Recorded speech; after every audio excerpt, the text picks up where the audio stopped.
바빌론에서 교환한 백성은 무너진 예루살렘 장벽을 재건했습니다. 예루살렘 성벽이 재건되자 예루살렘 도시가 완전히 새로워졌어요. 달라졌어요. 예루살렘의 성벽 재건은 애적으로 이스라엘 역사에 중요한 의미가 있습니다. 그러나 애적인 것보다 더 중요한 것은 백성의 내면의 재건이었습니다. 이스라엘 백성은 성벽이 재건되자 워터게이트, 수문은 워터게이트거든요. 영어로 워터게이트. 옛날에 닉슨이 워터게이트 무슨 사건이 있었잖아요. 워터게이트. 광장에 모여서 하나님 말씀을 들었습니다. 그들은 성경 말씀을 듣고 회개했습니다. 말씀을 듣고 감격하고 회개했어요. 그들은 말씀을 사랑했고 말씀의 권위에 절대 복종했습니다. 2020년 코로나 이후 지금까지 어느 시대보다도 모든 것을 상대적으로 생각해요. 성경 말씀과 교회의 권위가 점점 사라지고 있습니다. 본문은 구원받은 성도가 말씀에 대한 자세, 말씀을 듣는 자세에 관한 말씀입니다. 첫째, 그들은 말씀을 들었습니다. 1절에서 6절입니다. 이스라엘 백성은 밤낮 없이 52일 동안 무너진 예루살렘 성벽을 재건했습니다. 쌓았습니다. 그들은 한 손에 병기를 들고 열심히 무너진 성벽을 쌓았습니다. 밤낮 돌을 나르고 흙을 이기고 등짐을 졌습니다. 성을 쌓는 동안에 그들은 많은 고생을 했어요. 많은 고생을 했었습니다. 많은 어려움이 있었지만 마침내 52일 만에 무너진 성벽을 재건했어요. 우리는 그들이 성을 재건했으니까 야 축제를 열자 이렇게 했을 것 같잖아요. 그러나 그들은 성벽을 재건하고 수문 앞 광장에 모였습니다. 그들은 수문 앞 광장에 모인 것은 큰 의미가 있습니다. 왜냐하면 수문 앞 광장은 하나님의 역사가 나타나는 은혜의 장소이기 때문입니다. 수문 앞 광장에 모인 그들은 일제히 학사 에스라에게 모세의 율법책을 가져오기를 요청했습니다. 1절을 보겠습니다. 이스라엘 자손이 자기들의 성읍에 거주하였더니 7째 달에 이르러 모든 백성이 일제히 수문 앞 광장에 모여 학사 이스라엘에게 여호와께서 이스라엘에게 명령하신 모세의 율법책을 가져오기를 청하매. 당시에는 성경이 희귀해서 개인 소장은 생각조차 할 수 없었어요. 그래서 그들은 공적으로 모여서 성경 말씀을 들은 거예요. 이스라엘 학사는 새벽부터 정오까지 6시간 동안 성경 말씀을 읽었습니다. 그는 단순히 성경을 읽은 것이 아니라 그들이 이해할 때까지 말씀을 풀어서 전했습니다. 그들은 장장 6시간 동안 서서 꼼짝하지 않고 눈과 귀를 통동원해서 말씀을 경청했습니다. 그들은 목마른 사슴이 시냇물을 찾는 것처럼 말씀에 귀를 기울였습니다. 그뿐입니까? 에스라 학사가 그들 목전에서 성경을 펼 때 일제히 말씀의 권위 앞에 존경을 표했습니다. 그리고 에스라 학사가 위대하신 하나님 여호와를 송축하자 모든 백성이 손을 들면서 아멘 아멘 아멘 하면서 여호와께 경배했습니다.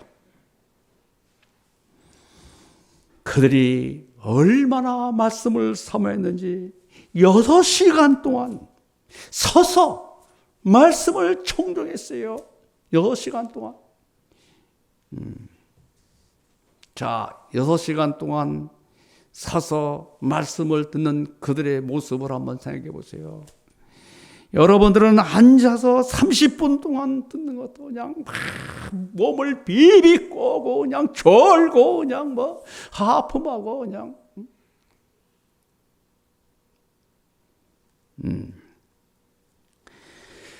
자, 구원받은 백성은 이처럼 성경 말씀을 사랑하고 말씀이 선포될 때마다 아멘 아멘 하면서 여호와께 경배를 드려야 되는 겁니다.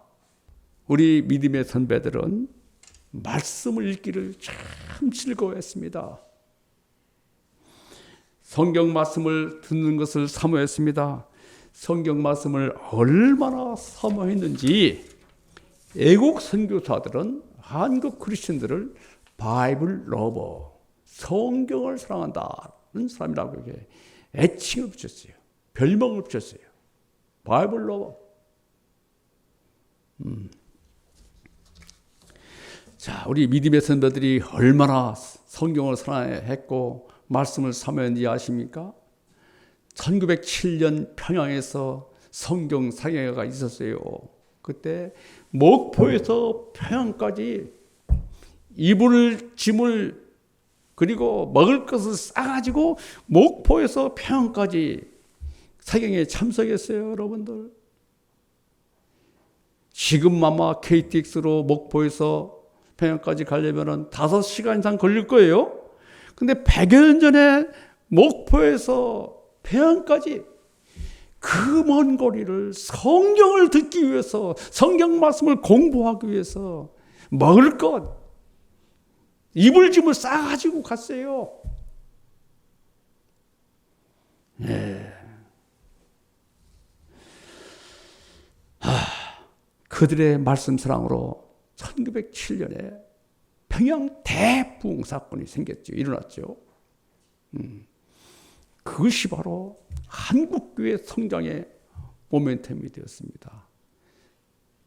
그 평양 대부흥을 통해서 평양이 예루살렘의 동양의 예루살렘이라 이런 말을 들을 정도로 놀라운 역사가 있었어요. 자, 이제 여러분들에게 묻겠습니다. 지금 여러분들은 자, 구원받았다고 다 아멘 했습니다. 그렇다면 성경을 얼마나 읽고 사모하고 사랑하는지, 일주일에 성경 매일 성경 읽는 사람 손 들어보세요 한번. 손 들어보세요 한번. 큰일 났네요.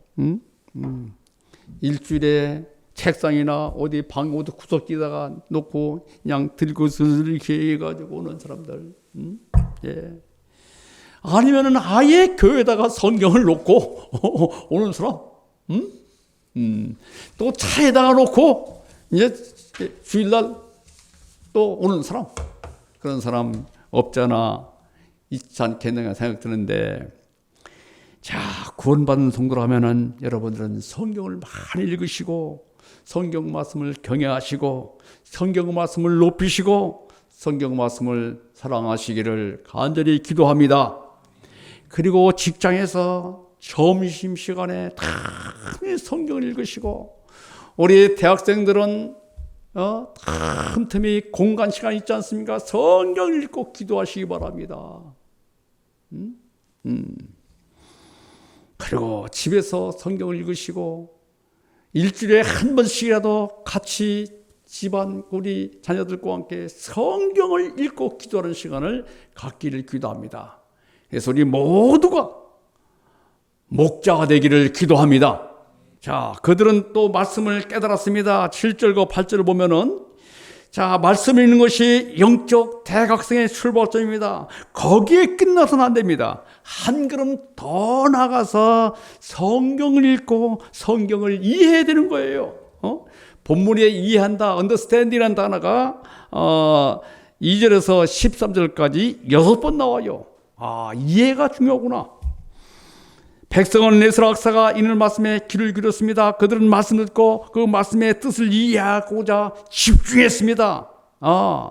그리고 에스라는 그 말씀을 읽어주면서 이해하도록 도왔어요.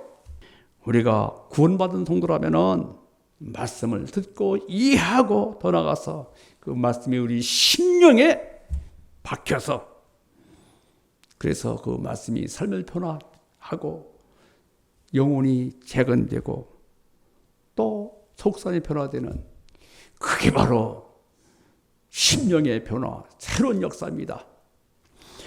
세 번째, 그들은 말씀을 듣고 순종했습니다. 9절에서 13절입니다.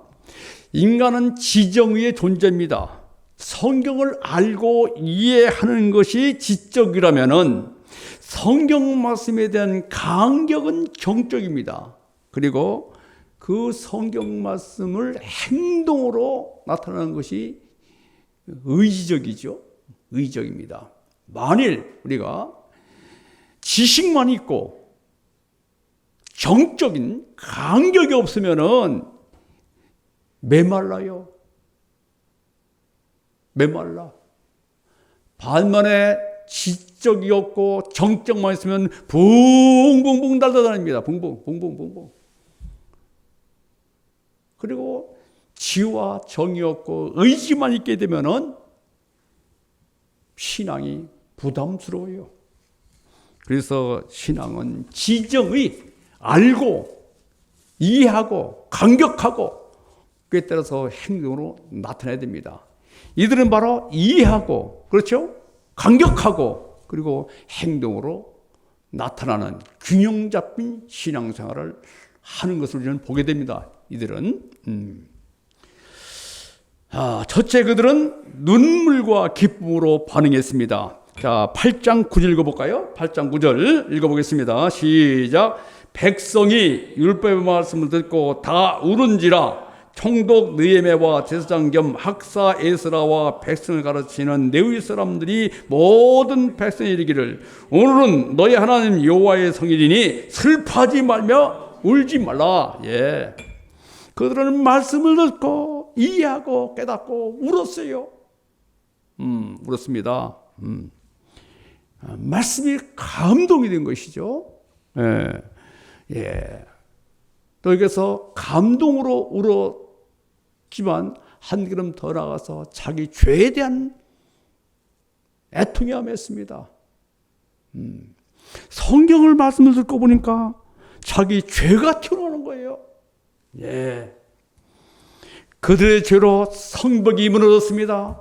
그들의 죄로 바벨론을 끌려가서 70년 동안 노예 생활한 것을 알게 된 거예요. 예.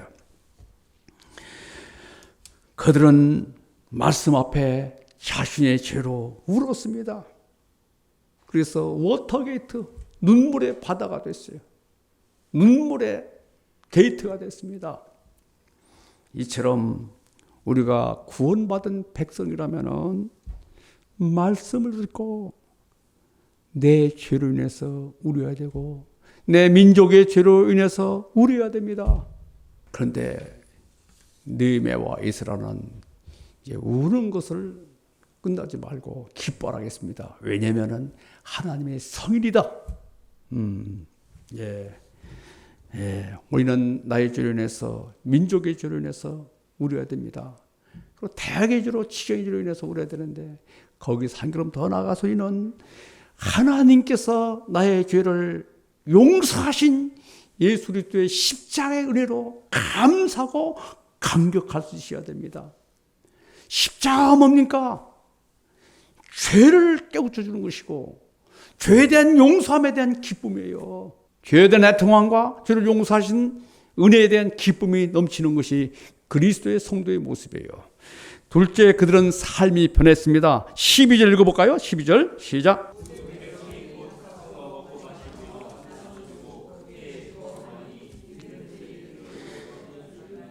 예. 여기 보면 나눠주고, 그렇죠? 나눠줬다. 함께 나눔의 기쁨이죠. 자기 혼자 그냥 배 터지도록 그냥 먹지 않고 나눠주는 거예요. 그런 그 삶이 공동체 회복된 것이죠. 예. 구원받은 성도는 성경 말씀을 사랑합니다. 성경 말씀을 이해하고 말씀대로 삽니다. 그리해서 나의 영이 새로워지고 이 시대에 부흥의 씨앗이 됩니다. 여러분들이 구원받은 성도라면 말씀을 읽고 이해하고 말씀 앞에 듣고 떨림으로 살아야 될 줄로 믿습니다. 이번 한 해 동안 말씀을 이해하고 듣고 순종해서 우리의 삶이 풍성해지고 가정과 직장과 대학의 세계 복음 역사에 귀한 역사가 일어날 수 있기를 기도합니다.